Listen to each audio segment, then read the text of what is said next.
Last week, an authoritative figure in my community pulled me aside and asked me point blank, Crystal, do you know what parallel parenting is? And here's the thing, I did know, but instead of answering him, my brain immediately started running through every case I've worked with, every woman I've counseled, every custody battle I've seen go sideways, and I weighed the risk benefits in my head instead of answering the question. And in that split second, I realized something. Everyone talks about co-parenting like it's the gold standard. You need to co-parent for the kids. Put your differences aside.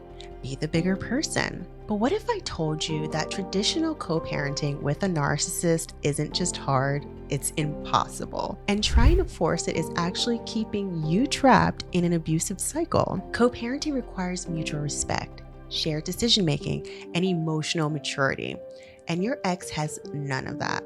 So today, I'm breaking down the difference between co-parenting and parallel parenting and why one works with narcissists and the other keeps you in hell, and how to make the shift legally and strategically. Let's get into it. Hey, beautiful people. Welcome back to Your Fake Apology. I'm Crystal, your psychiatric nurse practitioner, and I work with women every single day who are trying to navigate co-parenting with someone who fundamentally cannot cooperate. And I know you've been told to just communicate better or find common ground, but maybe you've even blamed yourself for why it's not working. But here's what I need you to understand. You can't co-parent with someone who views parenting as a power game. Co-parenting is designed for two healthy adults who can put their kids first. The narcissists, they put control first every single time. So that conversation I had, it reminded me that most people, even professionals, don't understand that parallel parenting isn't giving up. It's strategic disengagement that protects your peace and your kids. Today, we're talking about what co-parenting actually requires, why it fails with narcissists, and how parallel parenting gives you the framework to parent effectively without losing your mind. This isn't about being difficult. This is about being realistic. Let's start with what co-parenting actually is, because I think people throw that term around without understanding what it demands. True co-parenting requires a mutual respect for each other's parenting decisions, flexibility when schedules change, open communication about the kids' needs, joint decision-making on education, healthcare, activities, the ability to be in the same room without it turning into a battlefield. Now, let me ask you something. Does your ex respect your decisions, or do they undermine you every chance they get? Can you have a conversation about your child's teacher conference without it turning into a referendum on your parenting? Can you ask them to switch a weekend without getting a 47 text guilt trip? Nope. Then you can't co-parent with this person. And here's the part that messes with your head. The system expects co-parenting. Judges, mediators, family court, they all want to see cooperative parents. So when you can't do it, you feel like you're the problem. But from a clinical perspective, here's what's happening. Narcissists use co-parenting as a continued access point for control. Every text becomes an opportunity to criticize you. Every decision becomes a power struggle. Every interaction leaves you emotionally drained. That's not co-parenting. That's continued abuse with a custody order attached. And the sooner you accept that traditional co-parenting isn't possible with this person, the sooner you can stop trying to fix something that was never meant to work. Co-parenting isn't failing because you're not trying hard enough. It's failing because it requires two emotionally healthy people, and you only brought one. All right, so if co-parenting doesn't work, what does? Parallel parenting. And let me be clear, this is not ignoring your ex and hoping for the best. This is a structured, court-recognized approach to high-conflict parenting. Here's how it works. Parallel parenting means each parent operates independently during their parenting time with minimal communication and no shared decision-making. Translation: when your child is with you, you make the decisions. When they're with their dad, he makes the decisions. and you only communicate about logistics, pickup times, medical emergencies, school events that require coordination. That's it. No discussing discipline strategies, no debating bedtime routines, no trying to get on the same page about screen time. Because here's the reality. You will never be on the same page. And that's okay. From a psychiatric standpoint, parallel parenting removes the emotional supply narcissists feed on. They can't start fights about parenting philosophies if you're not engaging. They can't criticize your choices if you're not defending them. And here's what's beautiful about this. Your kid gets consistency within each household, even if the households operate differently. Research shows that children do just fine with different rules in different homes, as long as each home is stable and predictable. What damages kids is ongoing parental conflict, not different bedtimes. So parallel parenting isn't about being distant from your co-parent, it's about being distant from the dysfunction. You're not co-parenting, you're parenting in parallel lanes, same direction, raising healthy kids, but you're not trying to merge traffic anymore. Now here's where this gets real, because parallel parenting only works when you have a legal structure to back it up. You need a court order that specifies decision-making authority is split by category. You make medical decisions, he makes educational decisions, or however the judge or mediator helps you divide. Or you both have authority but can act independently without the other's approval for routine matters. Communication happens through a court-approved app. Our Family Wizard, Talking Parents, App Close, those are your friends. Every message is timestamped, logged, and admissible in court. No more he said, she said. Exchanges happen in neutral locations, school, daycare, police station, parking lots if necessary. This eliminates the opportunity for confrontation. A clearly defined schedule with zero flexibility clauses. Pickup is at 6 p.m., not around 6 p.m., not when it's convenient, 6 p.m. Narcissists weaponize ambiguity. Remove it. From a strategic standpoint, parallel parenting gives narcissists less to manipulate.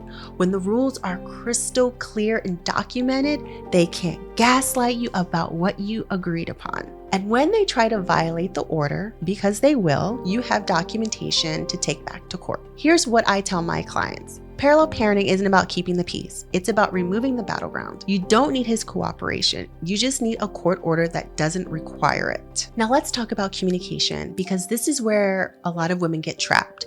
You think you have to respond to every text. You think you have to explain your parenting choices. You think you have to defend yourself when he criticizes you, and you don't. In parallel parenting, communication is limited, structured, and business only. Here's your new communication protocol: what to respond to. Pickup, drop-off time confirmations, medical emergencies, school events that require both parents, and legal or court-related matters. What you don't respond to: opinions about your parenting, questions about your personal life, manipulation disguised as concern. I'm just worried about the kids.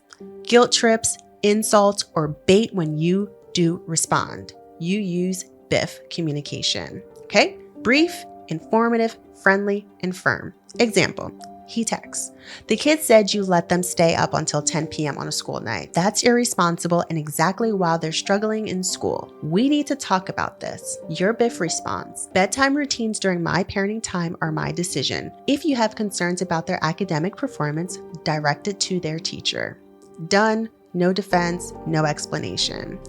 No emotional engagement. From a nervous system perspective, this type of communication keeps you in prefrontal cortex, not your amygdala.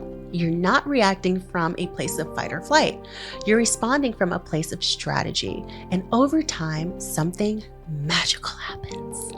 He realizes he doesn't push your buttons anymore. He can criticize, manipulate, guilt trip, all he wants. But when you don't engage, there's no payoff. And narcissists need that payoff. Your silence isn't weakness, it's mastery. Now I know you're thinking, but Crystal, don't kids need to see their parents working together? And in an ideal world with two healthy parents, sure, but you don't live in that world. You live in a world where every co-parenting attempt turns into emotional warfare. And I need you to understand something. What damages children isn't different rules in different houses. It's watching their parents tear each other apart. Research is clear on this. Kids are resilient to different parenting styles. What they're not resilient to is chronic parental conflict.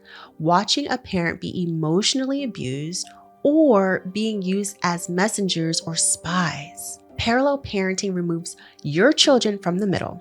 They don't have to hear you arguing about bedtime. They don't have to carry messages back and forth. They don't have to witness their dad berating you at pickup or vice versa. What they do is get stability in your home, consistent routines, emotional safety, stability in his home, whatever that looks like, not your problem, protection from ongoing conflict. And here's what's powerful. When you stop engaging in the chaos, you model emotional regulation for your kids. You're showing them you can protect your peace. You can set boundaries. You don't have to participate in dysfunction just because someone invites you to.